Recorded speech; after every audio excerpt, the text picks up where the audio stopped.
So I just, if you just want to glance up, I'm just doing some color swatches. That's my lime green for my wisteria. This is the blue for the sky. And this is I'm using this darker green, which I've mixed up, and I'm now adding water to it so I can pull it down and make it into a paler green. So I've actually got at least 4 greens there already, if you can see that. Yes. So when I add, with the addition of water, it gives me obviously a nice pale version of that initial color. Now, the biggest question I think with landscape is how you build up the greens and get the depth of dark tones in. And I will talk about that in a minute, but at the moment while you're drawing, I'm just going to do a few more colors mixes on this paper. And then when you're ready, I'll talk about where you start with the landscape. Okay.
Okay, so obviously start with the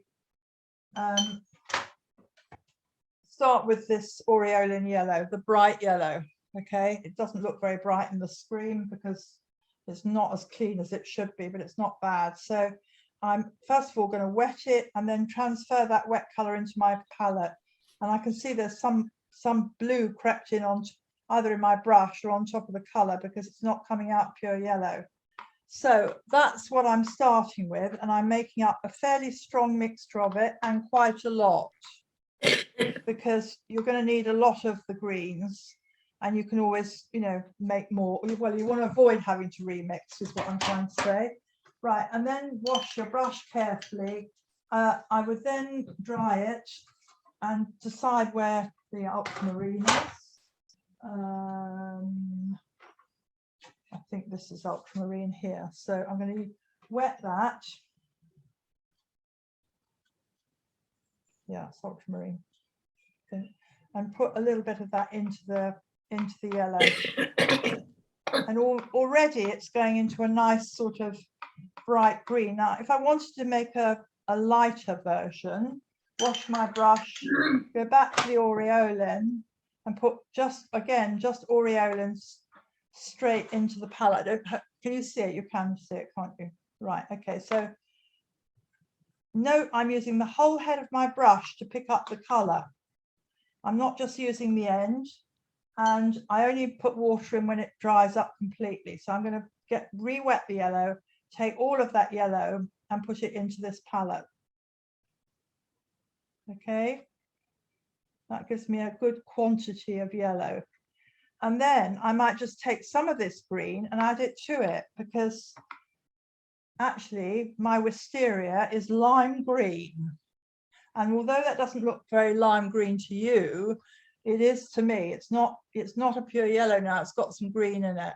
So I will probably use some of that. So I've got 2 greens there, main mixtures. I'm going to do a third one. Again, I'm going to have to repeat the process, wash my brush, go back into the aureolin yellow and transfer some of this over here to another clean space. So again, just, you know, use the whole head of the brush, roll it around in the color so it picks up as much pigment as possible. I haven't gone back into my water pot. Note, you know, this is a strong mix of yellow. At this point, I'm going to wash my brush, dry it, re-wet it, and go back into, I'm going to use some more of this blue. Now this time I'm going to add more blue than I did when I did that one. So I'll end up with a stronger green. Can you see that? Yeah. So that's a stronger, darker green. Note, I haven't been adding water. I'm just using as strong a mixture of the pigments as I can. You can always water it down. You can always weaken it afterwards. So I've got 3 greens I can use to start off with. Now, you were asking about the blue, Shelley, and I'm just going to show you what I would mix for my blue. I need to wash my brush. Make sure it's absolutely clean, and then go into this blue and put that there. And it's got a bit of green in it, but I don't think that's really, or a bit of yellow in it, should I say. It doesn't really matter. So I'm pulling out as much of the pigment as I can from the palette. It's nearly run out, the blue in here. And at this point, I might put 1 brush load of water into it, just to give me a bit more quantity. That will probably be enough. Now, it may well be that if I use that straight as it is, it's too strong. To get that sort of soft bluey color, I'd need to add a little bit more water. Okay. So for all of you, I've got 1, 2, 3, 4 colors to start off with. And I will start with the blue, and I will, as I did with my sketch here, just get it up. I started at the top, and it's, remember to have your borders an angle. It's no good if it's flat, because the color needs to move down the paper. Okay, and do not go back over it. If you see a gap, do not go back over it, because you go back over watercolor and you know what happens. You get a nasty streak or a cauliflower, or it looks patchy. It's better to just keep moving. And in order to do that, you must have enough paint on your brush. If you just fill up the end of the brush, it will not give you enough paint to do the job. And I would recommend going right down and even behind some of where your tree is, so that your greens fall over that blue when you come to paint it. It won't affect the blue that much, or the greens that much, because it's very pale. Okay, and remember, if you want clouds, you've just got to leave the paper white. Okay, right, is anybody at a point where they want to show me what they're doing? No. Yes, no? No. No, okay.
I started by putting in the sky color, and I took it all the way down to about here somewhere.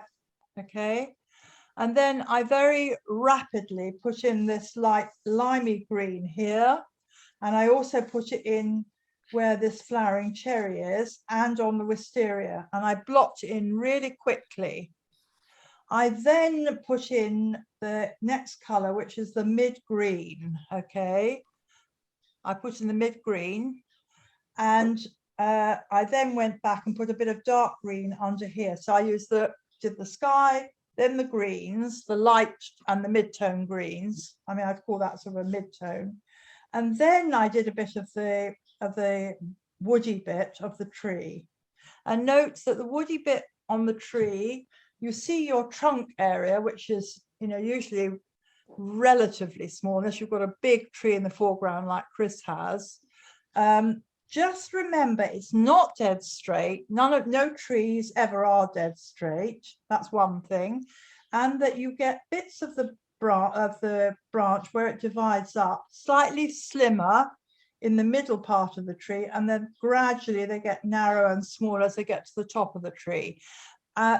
Just make breaks in your branches so that you don't have continuous long lines of woody color. It doesn't work, and that's not usually what you see.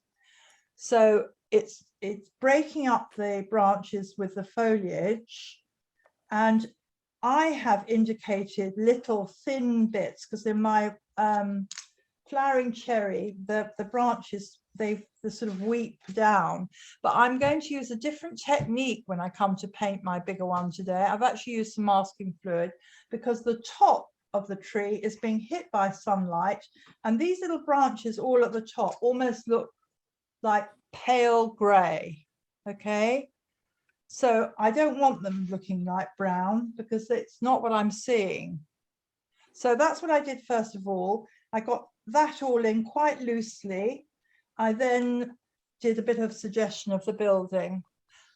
Note, I haven't even talked about this big tree out in the street. I will do that in due course. Now it's a deep red prunus, and behind it is an enormous, I think it's an oak. So I've got to indicate, you know, like the shape of the dark green behind the red, and I'll probably start with the green and then do the red over the top. I'm sorry if that's an awful lot to take in. Initially, it's just the sky, then the greens, just get them all blocked in their pale version. So if you look at the colors I've mixed, here we go. I started with that one because I've got that in my garden. You may not have anything as light as that. And then I went on to this sort of more mid-green, and I did put in a little bit of the sort of bluey green. Now, none of these greens are yet the depth that I will want them to be. I will want to build them up. And in order to build them up, you've got to overpaint some of this. So if I just show you with one of these colors, if I go back with the dark green here, or what I call a mid-green, and I go over it with a second coat, you can see already I would end up with a darker green. Can you see that? So it's layering the washes to get the darker tones, and you have to layer the colors, otherwise, I mean, it's not like oil paint where you can go straight in with a dark green mix. You've got to layer the colors up with watercolor and yet keep that sort of softness and freshness at the same time. With the dark green, which I have I mixed up a dark green? I haven't mixed up a dark green yet, so I'll come to that in a minute. I'll show you that in due course. Okay, so if you could just get those first stages established like Sally has on hers, don't be tempted to put in brown at this stage. Just leave the brown or the you know, the woody part of your tree, and we can deal with that in due once we've got all the greens and the blues in. Okay,